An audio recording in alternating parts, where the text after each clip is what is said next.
Assalamualaikum warahmatullahi wabarakatuh. Oke teman-teman, untuk pertemuan yang ketiga ini untuk mata pelajaran filsafat umum, kita akan membahas tentang sejarah filsafat. Jadi nanti kita akan mengkaji sejarah filsafat, yaitu yang pertama zaman Yunani kuno, yang kedua zaman pertengahan, sedangkan yang ketiga adalah zaman Renaissance. Oke, kita mulai yang pertama, yaitu zaman Yunani kuno.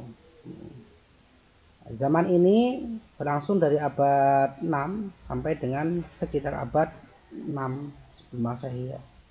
Zaman ini menggunakan sikap uninquiring attitude atau suatu sikap yang senang menyelidiki sesuatu secara kritis dan tidak menerima pengalaman yang didasarkan pada sikap restive attitude, mind, sikap menerima segitu saja. Sehingga pada zaman ini filsafat tumbuh dengan subur. Yunani mencapai puncak kejayaan atau zaman keemasannya di bawah pimpinan Iskandar Agung yang merupakan salah seorang murid daripada Aristoteles. Sedangkan pada abad ke-0 sebelum Masehi, perkembangan ilmu mulai mendapat hambatan. Hal ini disebabkan oleh lahirnya Kristen.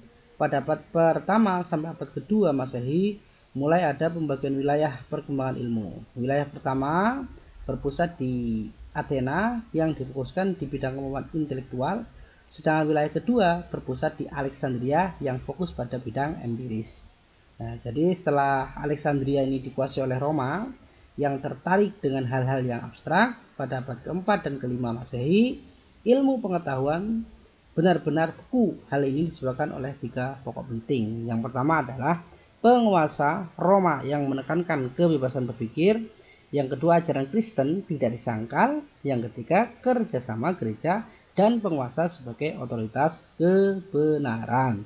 Tapi yang perlu diingat, walaupun begitu, pada abad kedua Masehi sempat ada Galen atau bidang kedokteran dan tokoh aljabar, Phobos dan Diopantus yang berperan dalam perkembangan pengetahuan.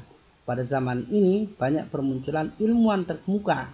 Ada beberapa nama yang populer pada masa ini, yaitu ada Thales, yaitu 624 sampai 545 sebelum Masehi, ada Pythagoras 582 sebelum Masehi sampai 496 sebelum Masehi. Yang ketiga ada Socrates 470 sebelum Masehi sampai 399 sebelum Masehi, ada Demokritus, ada Plato 427 sebelum Masehi sampai 347 sebelum Masehi, ada Aristoteles 384 sebelum Masehi, 322 sebelum Masehi, ada Zeno dan ada Heraklitus. Oke teman-teman, kita akan bahas untuk tokoh-tokoh yang pertama. Ya, pada zaman Yunani kuno, yang pertama adalah Thales 624 sampai 545 sebelum Masehi. Ya. Ini adalah Thales ini dari Miletus, adalah filsuf pertama sebelum masa Socrates. Menurutnya, zat utama yang menjadi dasar segala materi adalah air.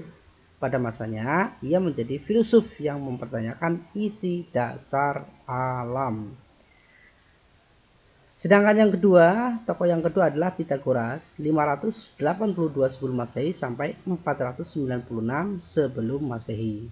Ya, Pythagoras ini adalah seorang filosof yang juga seorang ahli ukur, namun lebih dikenal dengan penemuannya tentang ilmu ukur dan aritmatik. Beliau juga dikenal sebagai bapak bilangan, dan salah satu peninggalan Pythagoras yang terkenal adalah Teorema Pythagoras.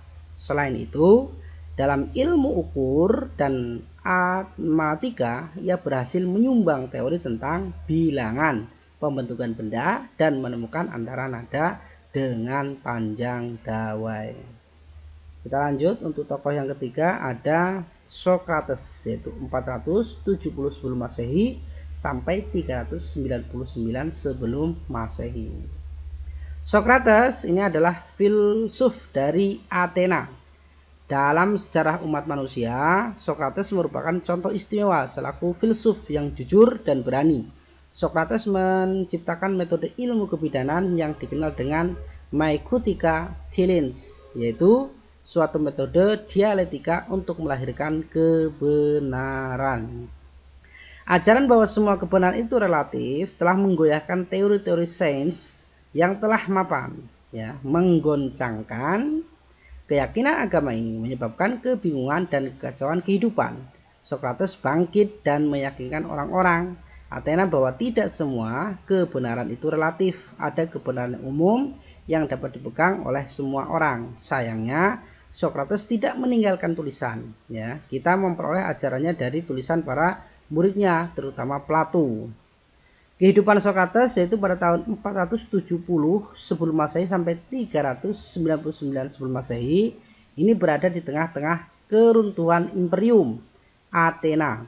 Di sekitarnya dasar-dasar lama hancur, kekuasaan jahat mengganti keadilan disertai munculnya penguasa-penguasa politik yang menjadi orang-orang sombong dibandingkan yang sebelumnya. Para pemuda Athena pada masa itu dipimpin oleh doktrin relativisme dan kaum sofis. Sedangkan Sokrates, penganut moral yang absolut, yang meyakini bahwa menegakkan moral merupakan tugas filosof yang berdasarkan ide-ide rasional dan keahlian dalam pengetahuan.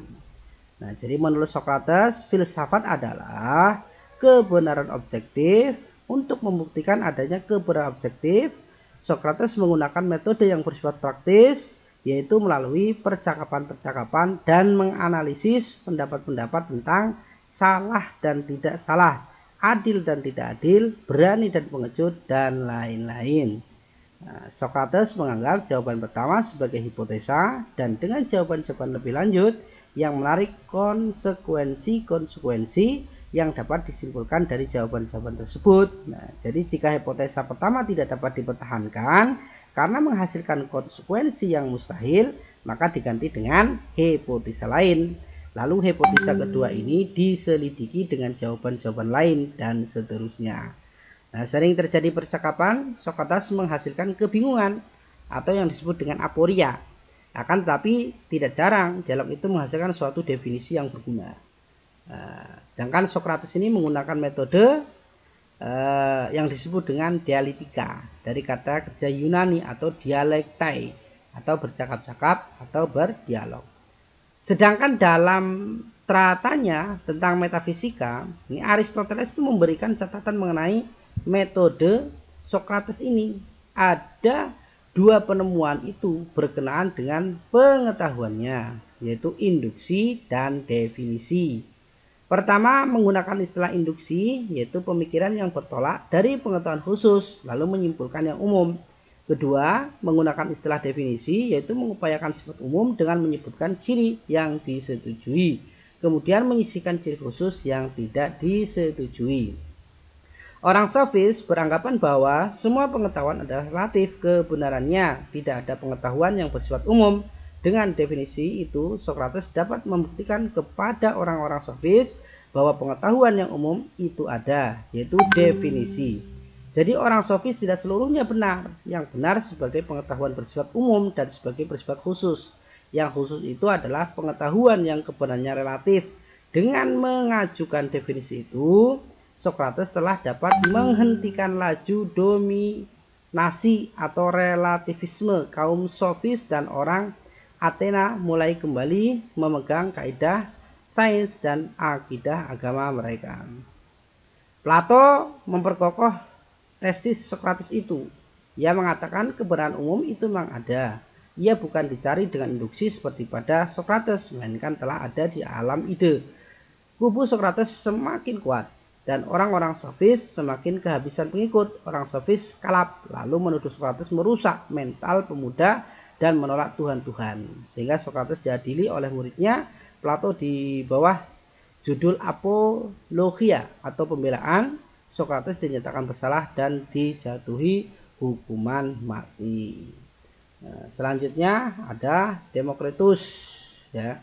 Ini dikenal sebagai bapak atom. Pertama yang memperkenalkan konsep atom, bahwa alam semesta ini sesungguhnya terdiri dari atom-atom. Atom adalah materi kecil yang tidak dapat dibagi-bagi. Selanjutnya Plato, 427 sebelum Masehi sampai 347 sebelum Masehi. Plato adalah murid Socrates dan guru dari Aristoteles, filsuf yang pertama kali membangkitkan persoalan being, hal ada, dan mempertentangkan dengan becoming atau hal menjadi.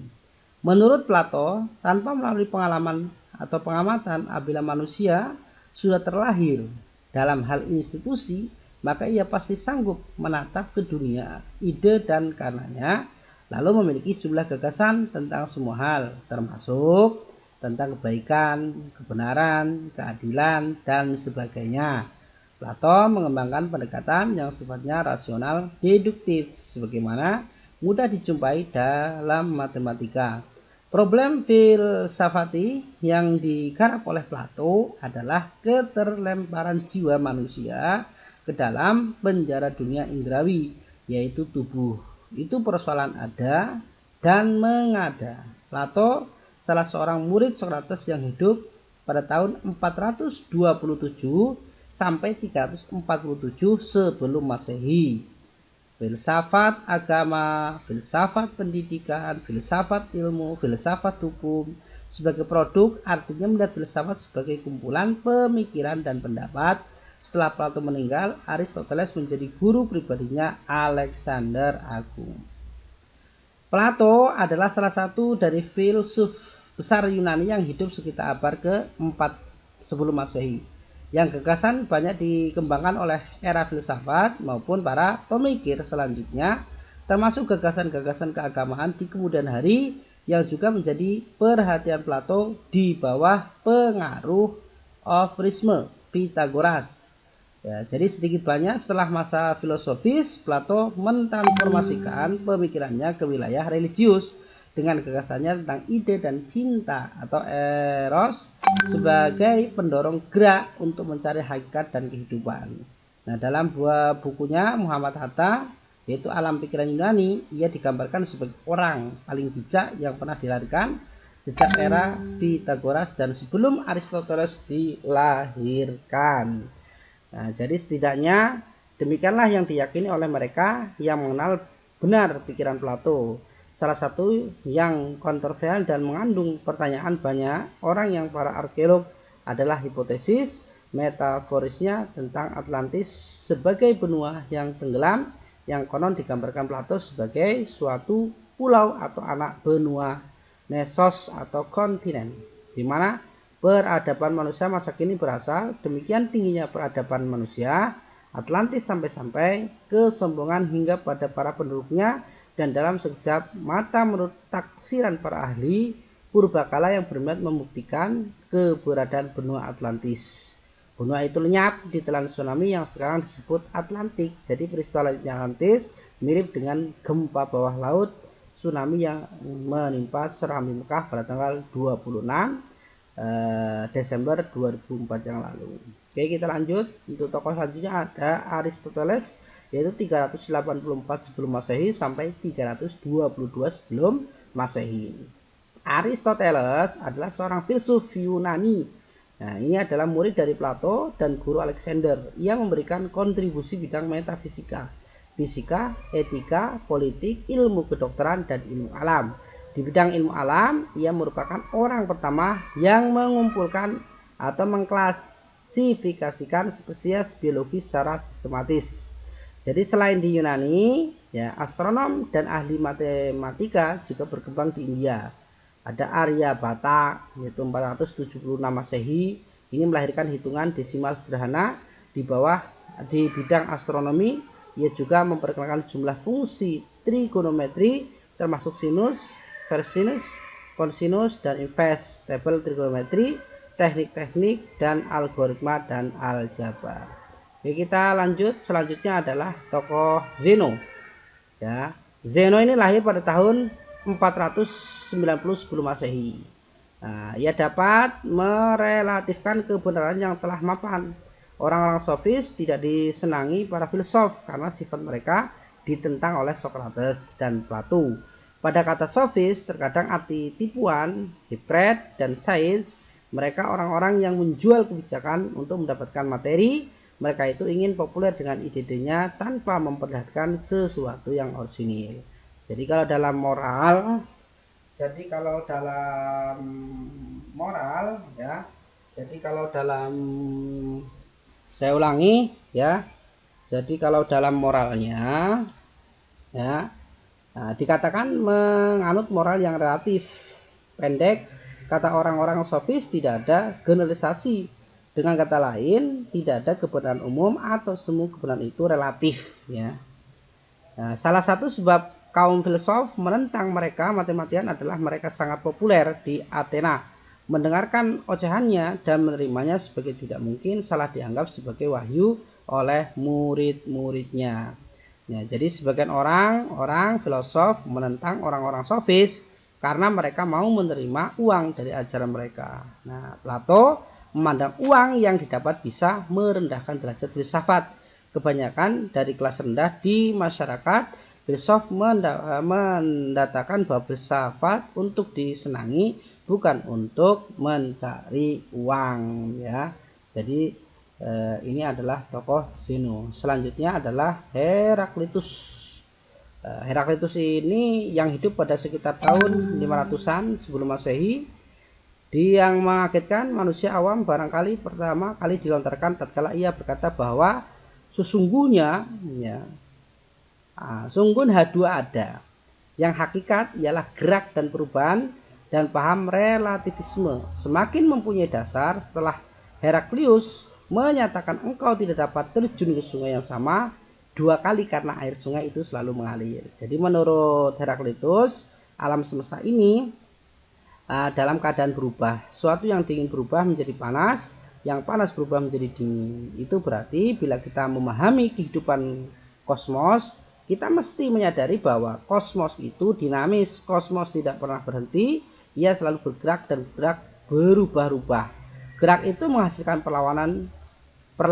Itulah semacam ini bukan bahan seperti yang dipertanyakan semua mengalir.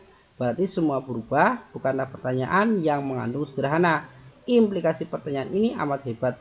Pernyataan itu mengandung pengertian bahwa kebenaran itu selalu berubah, tidak tetap. Nah, jadi Heraklitus mengatakan bahwa kebenaran itu adalah selalu berubah dan tidak tetap. Oke, yang selanjutnya kita akan masuki pada masa atau zaman sejarah filsafat yang kedua, yaitu zaman pertengahan. Kita lihat di sini, segala aktivitas keilmuan harus berdasarkan atau mendukung agama. Yang kedua, aktivitas ilmiah terkait erat dengan aktivitas keagamaan. Nah, zaman ini itu masih berhubungan dengan zaman sebelumnya, ya. Karena awal mula zaman ini pada abad 6 Masehi sampai sekitar abad 14 Masehi, maka tampillah pada para teologi yang di lapangan ilmu pengetahuan. Segala aktivitas keilmuan harus berdasarkan atau mendukung agama. Dengan kata lain, aktivitas ilmiah terkait erat dengan aktivitas keagamaan. Jadi ketika bangsa Eropa mengalami kegelapan, kebangkitan justru milik Islam.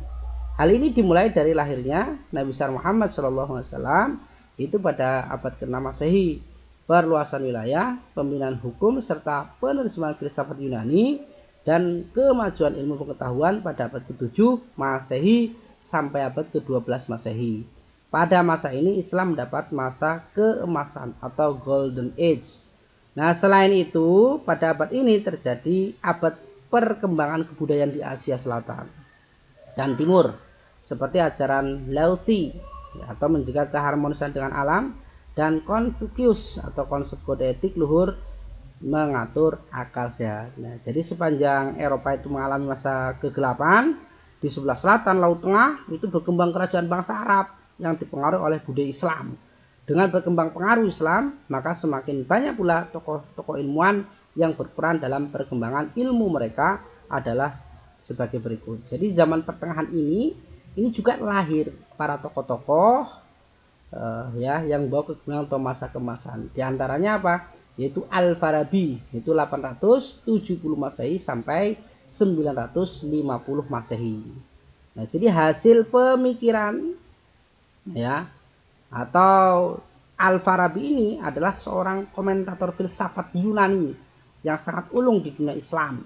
Kontribusinya terletak di berbagai bidang matematika, filosofi, pengobatan, bahkan musik. Al-Farabi telah membuat berbagai buku tentang sosiologi dan sebuah buku penting dalam bidang musik, kitab Al-Musiqa. Ya, itu salah satu karangan beliau Al-Farabi, itu adalah kitab Al-Musiqa yang bahas tentang musik ya. Selain itu, karyanya yang paling terkenal adalah Al-Madinah Al-Fadilah atau kota negara utama, yang membahas tentang pencapaian kebahagiaan melalui kehidupan politik dan hubungan antara rezim yang paling baik menurut pemahaman dengan hukum ilahian Islam. Selanjutnya, tokoh selanjutnya pada pertengahan adalah Al-Khwarizmi, yaitu 780 Masehi sampai 850 Masehi. Ya, jadi hasil pemikiran ini berdampak besar itu pada matematika. Ya, terus yang terangkum dalam buku pertamanya itu Al-Jabar. Selain itu karyanya adalah Alkitab Mukhtasar fi Hisab Al-Jabar wa Al-Muqalaba atau buku rangkuman untuk kulturasi dengan melengkapkan dan menyeimbangkan kitab surat Ar-Rod atau pemandangan bumi. Karyanya tersebut sampai sekarang masih tersimpan di Strasbourg atau Jerman. Oke, yang selanjutnya apa? Yaitu Al-Kindi. Al-Kindi ini ada 800. Al-Kindi 801 Masehi sampai 873 Masehi. Nah, ini bisa dikatakan merupakan filsuf ya. Al-Kindi ini filsafat pertama yang lahir dari kalangan Islam. Jadi kalau dikatakan siapa filsafat pertama yang lahir dari kalangan Islam, jawabannya adalah Al-Kindi. Ya, jadi Al-Kindi ini menuliskan banyak karya dalam bidang geometri, astronomi, aritmatika, musik, yang dibangunnya dari berbagai prinsip aritmatis fisika, medis, psikologi, meteorologi, dan politik. Yang selanjutnya ada Al-Ghazali atau yang kita kenal dengan Imam Al-Ghazali 1058 Masehi sampai 111 Masehi. Jadi Imam Ghazali ini adalah salah seorang filsafat dan teolog muslim dari Persia yang dikenal sebagai Al-Ghazal di dunia barat. Jadi karya beliau berupa kitab-kitab antara lain adalah kitab Munqidh min Ad-Dalal, Al-Risalah Al-Qudsiyah, dan Mizan Al-Amal. Oke, kita lanjutkan tokoh pertengahan pada sejarah filsafat. Pelajaran filsafat adalah ada Ibnu Sina, yaitu 980 Masehi sampai 1037 Masehi. Ibnu Sina ini ya dikenal sebagai Avicenna di dunia barat. Ia adalah seorang filsuf, ilmuwan, dan juga dokter. Bagi banyak orang, beliau adalah bapak pengobatan modern, dan masih banyak lagi sebutan baginya yang berkaitan dengan karya-karyanya di bidang kedokteran. Karyanya merupakan rujukan di bidang kedokteran selama berabad-abad. Jadi untuk Ibnu Sina sendiri, ini karyanya selalu dirujukan, selalu menjadi rujukan dari dulu sampai sekarang ya. Oke, selanjutnya adalah Ibnu Rushd. Ini 1126 Masehi sampai 1198 Masehi. Jadi Ibnu Rushd ini adalah seorang sejarawan muslim dari Tunisia dan sering disebut sebagai bapak pendiri ilmu historiografi, sosiologi, dan ekonomi. Karyanya yang terkenal adalah Muqaddimah atau pendahuluan. Terus yang selanjutnya di sini ada Ibnu Khaldun, yaitu 1332 Masehi sampai 1406 Masehi. Ibnu Khaldun ini adalah seorang sejarawan muslim dari Tunisia dan sering disebut sebagai bapak pendiri ilmu historiografi, sosiologi, dan ekonomi. Karyanya yang terkenal adalah Muqaddimah atau pendahuluan. Ini Ibnu Khaldun. Kalau tanya Ibnu Khaldun, ya ini sejarawan muslim ya yang berasal dari Tunisia. Selanjutnya ada Jabir Ibnu Hayyan atau Gebrat 721 Masehi sampai 815 Masehi. Nah, Jabir Ibnu Hayyan atau Gebrat ini adalah seorang tokoh Islam yang mempelajari dan mengembangkan ilmu kimia. Selanjutnya ada siapa? Ada Ar-Razi 856 Masehi sampai 920 Masehi. Ar-Razi ini adalah dikenal dengan nama Rhazes. Itu seorang dokter klinis yang terbesar pada masa itu dan pernah mengadakan suatu penelitian alkimi atau lebih dikenal dengan sebutan ilmu kimia. Beliau mengarang ensiklopedia ilmu kedokteran yang berjudul Contents. Terus yang selanjutnya ada Ibnu Haytham, yaitu Ibnu Haytham. Ini dikenal dalam kalangan cerdik, pandai di barat dengan nama Al-Hazen, yaitu dia adalah seorang ilmuwan Islam yang ahli dalam bidang sains, falak, matematika, geometri, pengobatan, dan filsafat. Jadi Ibnu Haytham ini banyak pula melakukan penyelidikan mengenai cahaya dan telah memberikan ilham kepada ahli sains barat seperti Boger, Bacon, dan Kepler dalam menciptakan mikroskop dan teleskop. Yang selanjutnya ada Al-Battani, yaitu 850 Masehi sampai 929 Masehi. Ya, jadi ini Al-Battani ini memberikan kontribusi untuk astronomi dan matematika. Dalam astronomi, Al-Battani juga meningkatkan ketepatan pengukuran presesi sumbu bumi. Ini masih banyak ya, abad pertengahan nanti ada muncul Imam Hanafi, ada Imam Malik, Imam Syafi'i, Imam Hambali, ini ahli dalam bidang fikih. Nanti ada Jamal ad-Din, ini Jamal ad-Din ya, ini adalah mendirikan observatorium Ikhtiar ad-Din yang merancang pembangunan Istana Raja di Laut Utara. Ini Jamal ad-Din.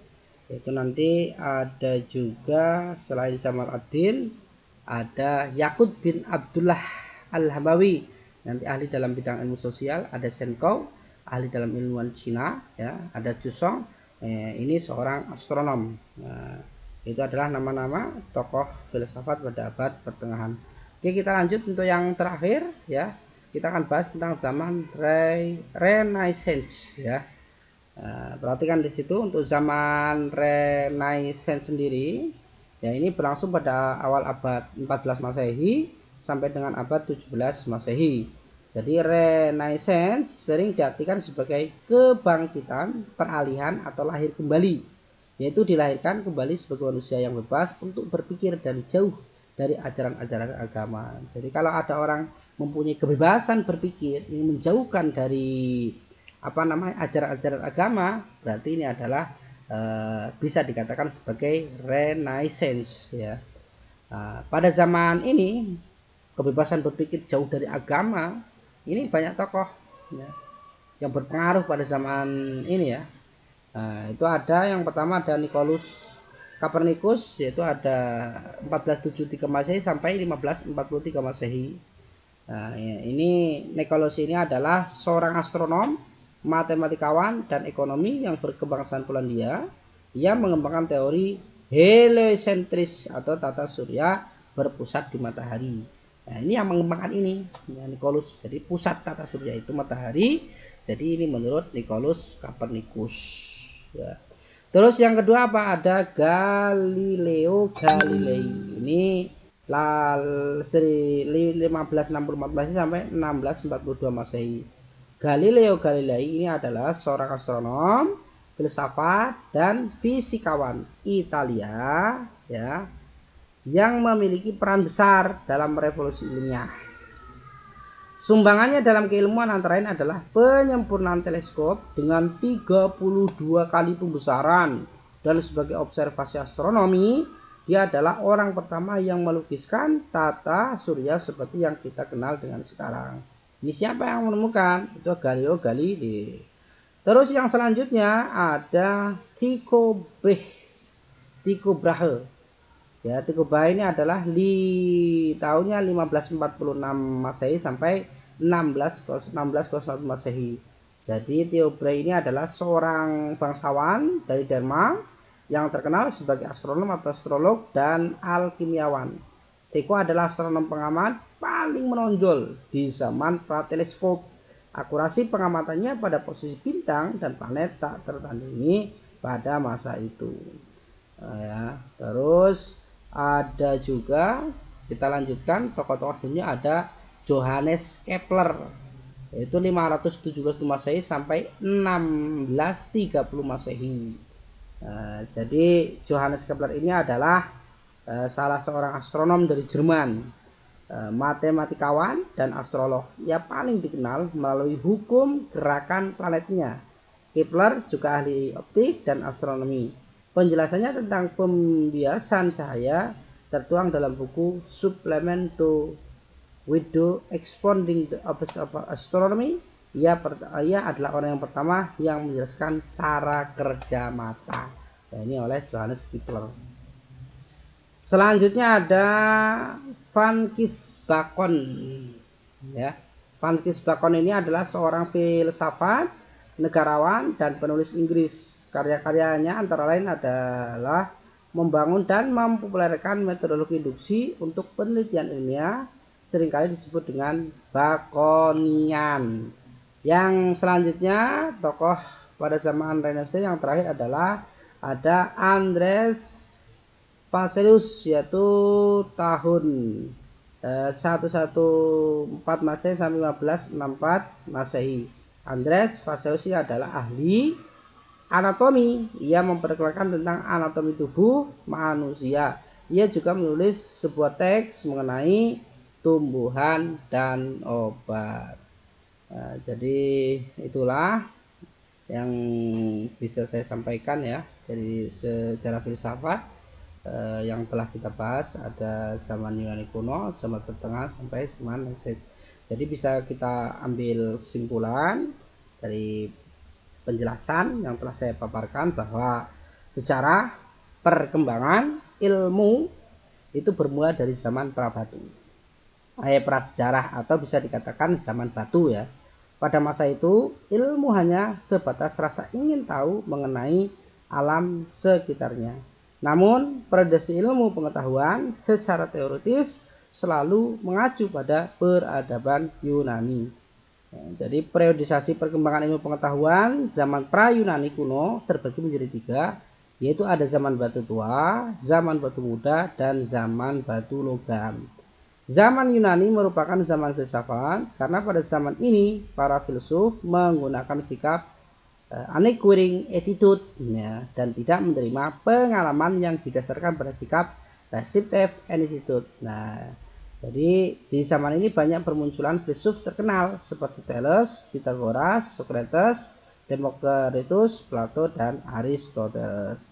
Jadi zaman pertengahan merupakan zaman kemajuan pesat bagi agama Islam, di mana banyaknya bermunculan para ilmuwan Islam dari teologi Islam seperti Al-Farabi, Al-Khwarizmi, Al-Kindi, Al-Ghazali atau Imam Al-Ghazali ya, Ibnu Sina, Ibnu Rus, Ibnu Khaldun, Jabir Ibnu Hayyan, Ar-Razi, dan lain-lain.